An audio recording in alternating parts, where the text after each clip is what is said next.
Нема логика во судство и обвинителство со таков рейтинг платите на судиите и обвинителите да им се зголемуваат.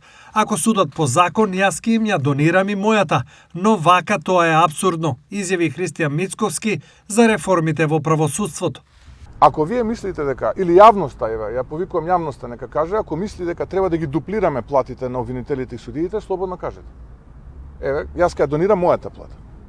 За обвинителите, ама нека судат барем и обвинуваат согласно закон, а не како што прават до сега. И знам дека ќе излезат сега и ќе ме нападнат и ќе ме обвинат и ќе речат Мицко е ваков, таков, онаков, во ред, се е тоа во ред. Но не можам, едноставно моралот не ми дозволува да се согласам на зголемување на плати на луѓе кои што има никаков рейтинг. И ако е тоа клучната реформа која што треба да направиме, простите ја нема да ја направиме. И не можеме ние да одвоиме повеќе пари од буџетот за независно финансирање на обвинителството и судовите од, да речеме, најразвиените земји во Европската унија. Тоа не можеме да го направиме.